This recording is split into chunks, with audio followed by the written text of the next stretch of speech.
And you're watching Morning Live. Thanks so much for tuning in.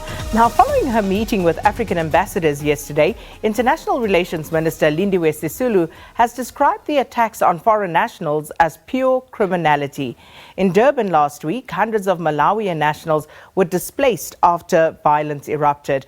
And Sisulu says it was sparked by the death of 2 South Africans. Now, one of them was killed after he forced his way into a foreign-owned shop. And to discuss this further, we're joined by Dewa Mavhinga, who's a senior researcher and director at Human Rights Watch SA. Thanks so much for coming through this morning, Dewa. Thank you so much for having me on the show. Thank you. So, firstly, there's a question about the criminality of it, or is it xenophobia? Is it Afrophobia? What exactly is it? And we're all grappling with that. But how important is it for us to actually differentiate between these and understand what it is?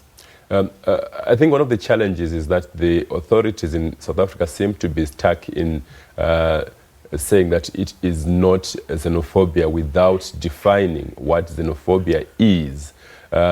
We can agree on the facts that obviously there are criminal elements, and any act of xenophobia, which is attitudinal hostility towards non-nationals in a given population, that would also be a crime. So the distinguishing it to say it's not xenophobia is not helpful, because what's important and what is agreed, which is not disputed, is that these attacks were targeting foreign nationals in Durban, in Benwood, in a particular community, resulting in the displacement of over 200 Malawians in a particular case. So we need to deal with that, and what is important is policing, because there is need for decisive action to arrest perpetrators and hold them accountable, because now what happens is that people commit these acts of xenophobia, of criminality, with the knowledge that they will get away with it. And this is fueling these cycles of violence, targeting particularly foreign nationals. In a separate incident, the target was on foreign nationals who are truck drivers. And the common theme is the targeting of foreign nationals. And it is agreed in the National Action Plan of South Africa that xenophobia is that attitudinal hostility and actions of hostility towards non-nationals in a particular population. Perhaps the challenge has been, in terms of our investigations, that perhaps the idea would be to say the entire local population has to have the same sentiment for it to be xenophobia, but it's incorrect. What we are saying is that even if it is 10 people who are attacking, and the target is a specific group of people who are not nationals, then it should be viewed as xenophobia, and action should be taken, and emphasis should be on how to protect individuals and to ensure that there is non-recurrence. So far, there hasn't been sufficient activity and action on the part of the authorities, especially the police, to ensure that these things do not recur. And speaking of recurrence, so we've seen sometimes sporadic flare-ups, we've seen sometimes more sustained xenophobic attacks. Do you think that this inability to actually pinpoint and name this, or see it for what it is actually hindering us from finding a solution towards dealing with this problem? Absolutely, and in a big way, because if you look, for example, at the case of the Benwood community in Durban, the informal settlement that where 300 Malawians were displaced.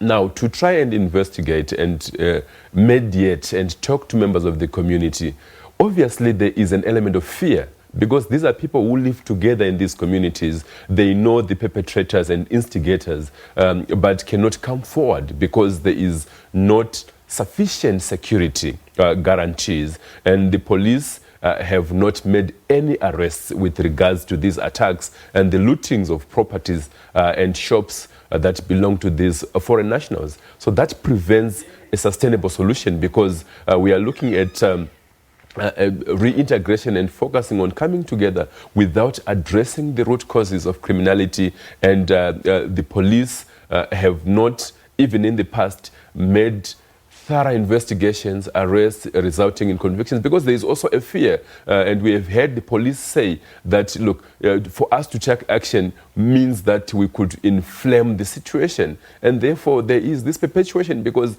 there is no action. The police are observing. I'll give another example.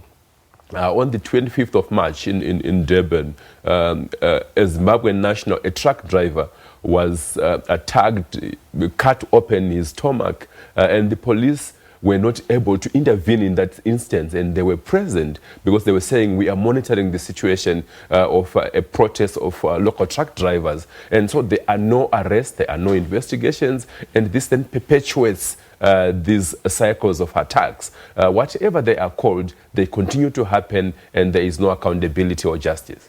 So yesterday we saw the Minister of International Affairs, Lindiwe Sisulu, meet with some of the diplomatic community here to try and find some sort of resolution to this ongoing problem. How important is such a meeting in the current circumstances? Well, it is an important public relations exercise on the part of Minister Lindiwe Sisulu. But what is more important is to address the policing issues that are underlying. What is more important is to find a mechanism to ensure that there are thorough investigations and that perpetrators are held accountable. What is more important is to hold accountable political leaders who sometimes make reckless statements that then inflame members of the community who might then act on those statements. So this is what is much more important than having discussions and dialogue with African ambassadors who themselves are powerless to intervene and to take an action, except in the case of the Malawians, actions to support repatriation of those nationals who are too afraid to remain in the community, and they've asked that we need to go back to Malawi. In that regard, dialogue is important, but for those in South Africa, there is need to ensure the security of foreign nationals in South Africa, for them to feel that they can freely be there and not fear that there could be an attack, and following the attack, there will be no investigations, there will be no recovery of property, and there will be no justice. But surely we as South Africans ought to be concerned about that. If you have Malawian nationals saying, you know what, we can't take this anymore, we want to go back home, assist us to find our way back home. The view, the impression, and of course the sentiment that will be spread about South Africa by people who have suffered these xenophobic attacks cannot augur well for us as a nation. Absolutely, and I think this is where there is need for a serious outreach program on the part of the authorities to educate the nation and to explain the relationships and how interdependent and intertwined South Africa is to the rest of Africa, because that may sometimes be overlooked. There is need to look at the history of South Africa, the history of Africa as a whole, and to try and promote social cohesion that brings people together to understand. Let me just interject there, Dewa. We are struggling as a South African nation amongst ourselves with that integration aspect of it. You often hear people talking, lamenting about the problems and the scourges around tribalism, for example, around racism. So we are struggling amongst ourselves. How much more trying to incorporate others? Because you spoke about reincorporating people into the communities, but have they ever been integrated to begin with? And that process of integration, is that not problematic as well? Absolutely, and it's part of the history that needs to be addressed holistically and comprehensively. But also what we are saying is that to build a nation, sometimes it is up to the authorities to take the lead. So for example, there is need for a clear message to go that people should not take the law into their own hands. So, for example, if there are reports of criminality, particularly if we go back to the case of the Malawians, there was an issue of theft. A Malawian national is said to have stolen from a South African national. And now, when that happens, the police should intervene and investigate and arrest the perpetrator and ensure that justice is done.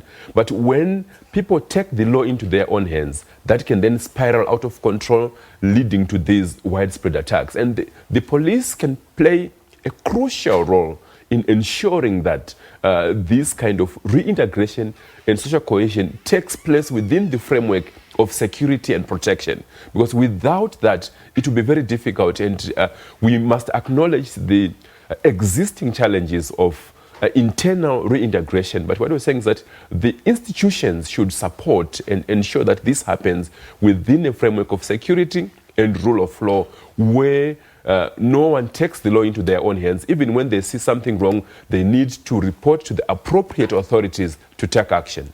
And of course, we know the reality of that is very different. But you also have an issue of people often decrying the psychosocial position that South Africans find themselves in, and also the socio-economic conditions that they are living under. And very often those are held up as possible reasons for why people behave the way they do. Absolutely, and agreed. And look, South Africa is a major political and economic player across Africa.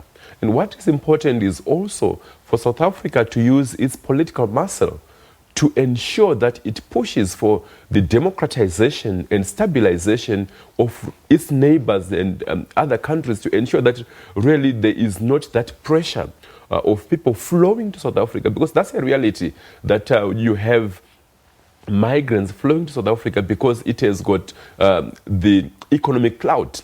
So there is need for South Africa, for President Ramaphosa and his team, to push, for example, for stability and development in Zimbabwe, in Mozambique, in Malawi, in Zambia, so that when there is development in those places, there is not this net flow of migrants to South Africa.